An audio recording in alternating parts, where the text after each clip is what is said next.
Okay, good morning, everybody. I couldn't find the title actually for my presentation, so I just put the workshop's name. My name is Aylin. I work at Strathclyde Business School. So I'm just gonna start with my institution first of all, rather than me. So Strathclyde is located in Scotland, which is a very beautiful green country north of England. It is very nice green, but it rains all the time, so you don't know how valuable this is for me just now. So our university is one of the top research-oriented universities in the UK, and you can see in this picture, just opposite to my building, one of our latest investments. We have got a brand new technology innovation center located in the city centre of Glasgow, which was officially opened by the Queen last summer. So I had the chance to see her, so that was quite a nice experience. She kind of waved at us at the other side of the road. So our principal, Sir Jim MacDonald, you can see him in that picture in green tie.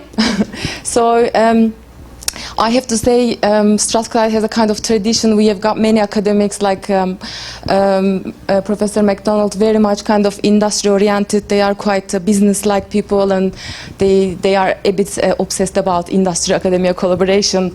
Like these kind of investments are also proof of it, I guess.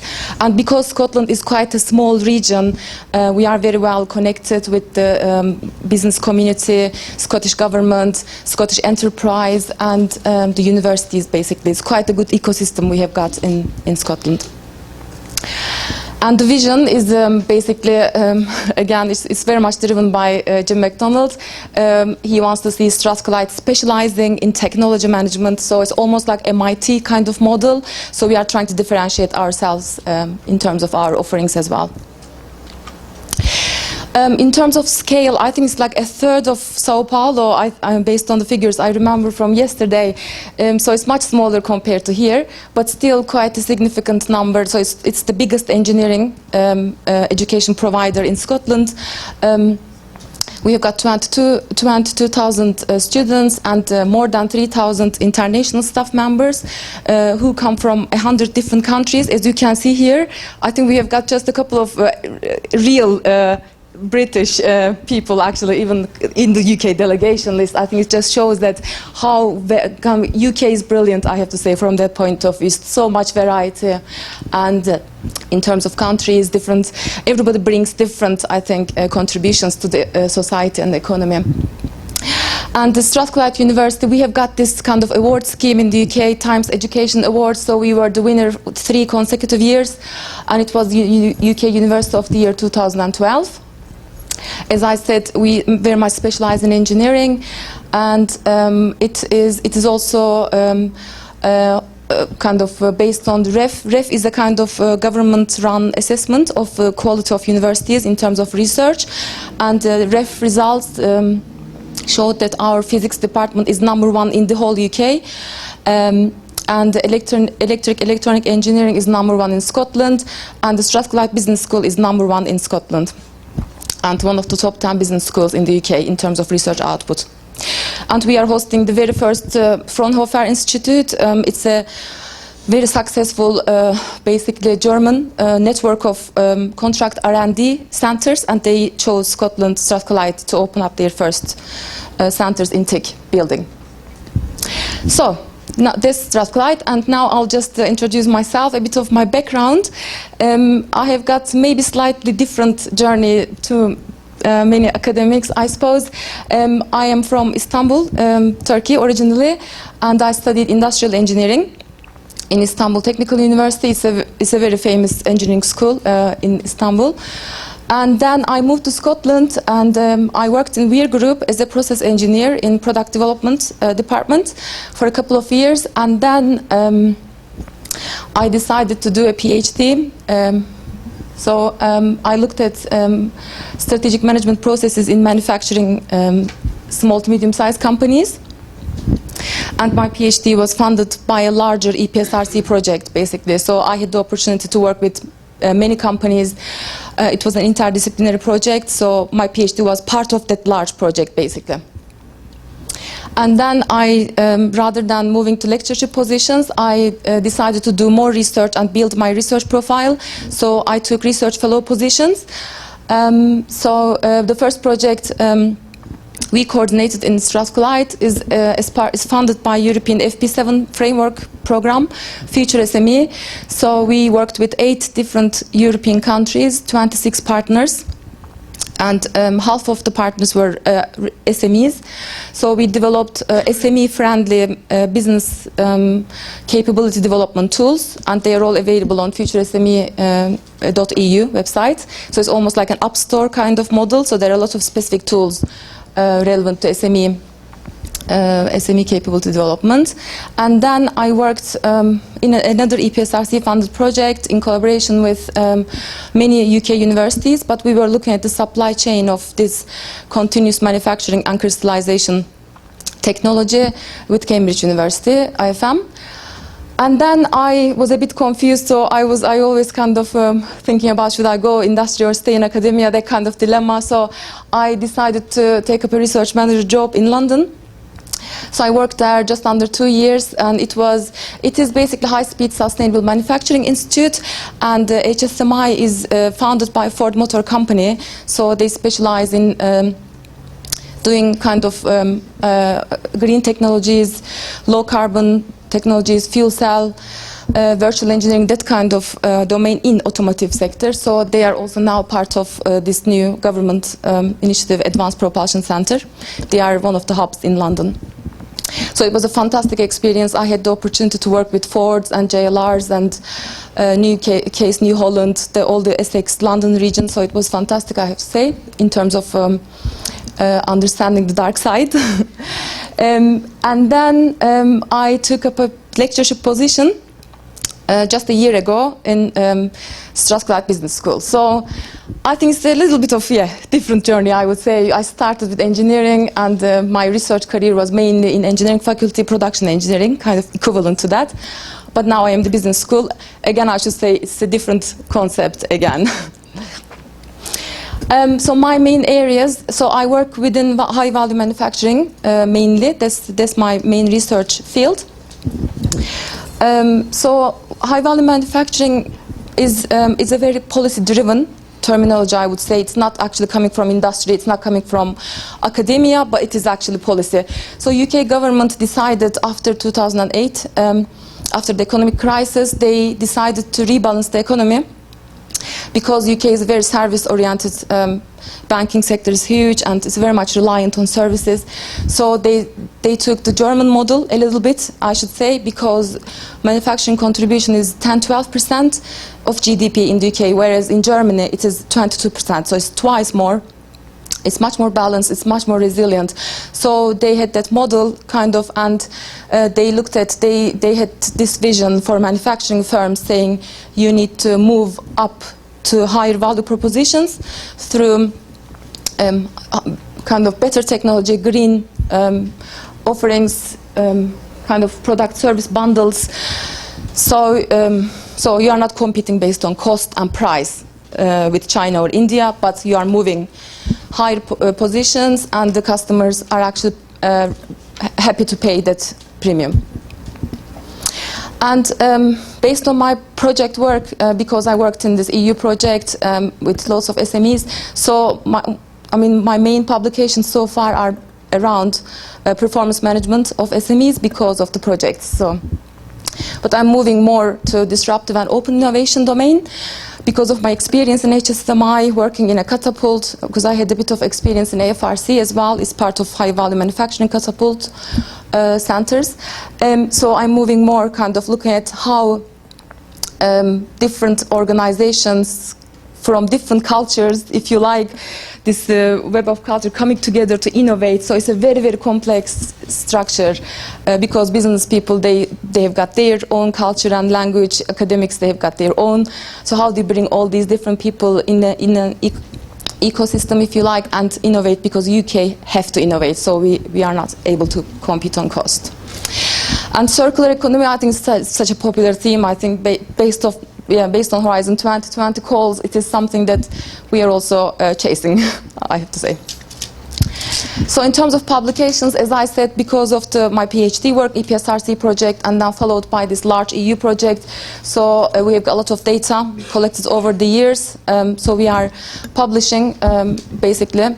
And these are the 2015 ones, both in IJPR, with my colleagues across UK and Italy. I've got also colleagues in Italy from the EU project.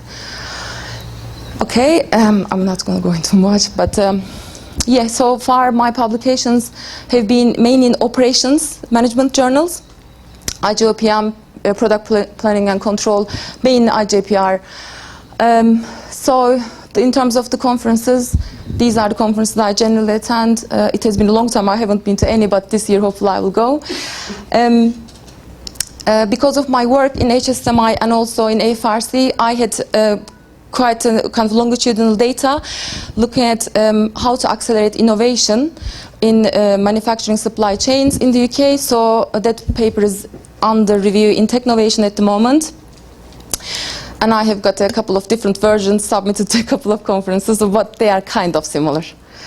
And in terms of the future targets, I'm really keen to kind of make more links to basically publish more, and also the grant proposals, because in the UK it is unfortunately the case we all try to be ref returnable. So that's the last item is a reality in the UK, so everybody is trying to achieve that. Just to give you a bit of kind of in terms of this high value manufacturing work we are doing. So as I said, the terminology is very much driven by policymakers, but it is almost like it means everything and nothing. So we are trying to really explain what value is, what high value is, and how companies can move up to high value propositions.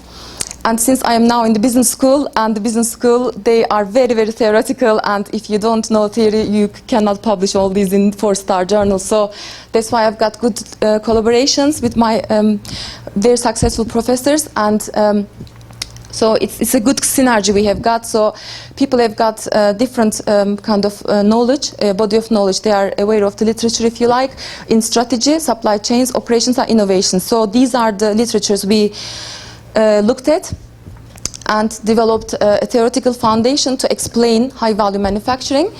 And so basically the main conclusion we have got so far is high-value manufacturing is not a company. So basically it's not like, for example, I think there was an example yesterday, like Rolls-Royce powered by our model. So it is Rolls-Royce, always everybody says high-value manufacturing example.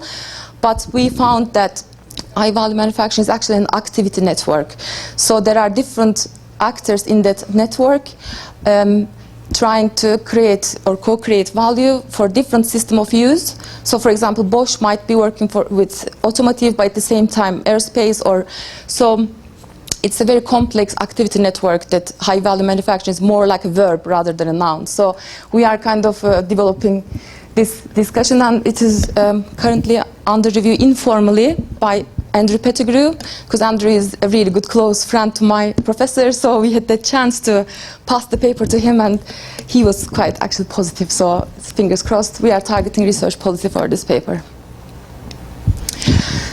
And this is the Technovation paper I mentioned, so it's basically the data I've got from the these catapult centers, how to accelerate R&D and innovation. And also, yeah, I submitted the conference version papers for Academy of Management and POMS. But yeah, so let's see, they are still under review. These are some other publications I have got. And finally, the research projects. As I said, because I followed the research career for over quite a long time, so that's why I had the opportunity to work in different projects, but mainly in kind of supply chains, looking at SME performance management. How do you basically get SMEs in Europe more competitive, if you like? So that was the main kind of area. And now I'm moving more towards disruptive innovation, more open innovation. I have got a DBA student who works for Weir Group, and he is going to look at open innovation in their company only. In Weir Group, in global operations, they are trying to basically try to collect ideas from their global factories. In Scotland, they have got the center, and it's going to be open innovation in a decentralized, large organization context. So that's something that I'm looking. This is the project we just submitted to Horizon 2020. I've got links with some marine companies and also marine department in Strathclyde. They are very, very strong in EU projects. So we just submitted this, fingers crossed. What else? I think... And in terms of PhD clusters, so that's something we want to work with international partners. We are working with a Canadian university, University of Waterloo, so we have got PhD cluster programs. So we exchange students, do projects. So I'm very interested. Maybe if there's any possibility here, we could also do joint funded PhD clusters. In terms of teaching, I am the program director for a new MSc course in project management and innovation. And I think there's a lot of links maybe we can have as well. And again, in these kind of programs, very practical, we have the same approach like you do. And it is also very much like linked to industry. So, for example, I am teaching on this course, project portfolio management. So it's about linking strategy with projects, and then the consulting in practice. Again, we work with real companies. They give briefs to students. They present the solution to companies in front of the company. So there's a lot of engagement with industry. So, and this is the second year class I'm teaching as well. And industry collaboration, so I think I'm lucky because of Strathclyde links and etc. This is one of the latest events we just had 2 weeks ago in collaboration with Catapult Centers, AFRC. So we are organizing SME Innovation Days. So basically the idea is accessing SMEs in Scotland especially and trying to get them know how to do R&D in a more cost-effective way. So we are telling them about around the tax credits and how to access funding, government funding, Innovate UK, Horizon 2020, SME instrument, innovation vouchers, all that stuff, very practical. So we get them kind of warm up, if you like, to do more R&D and innovation. So that's the idea, that's our kind of mission. We are trying to work with them to accelerate innovation in Scotland. And various other companies through tech and my previous work experience. So I've got all kind of, I kind of maintain my links with these companies. And because of Technology Innovation Center having a very specific focus to energy sector and the renewable energy industry, so these are the companies I quite like to make more links through maybe PhD clusters or joint projects. So that's the target basically. I think that's me. I'd like to thank you and the funding bodies as well for this opportunity. Thanks.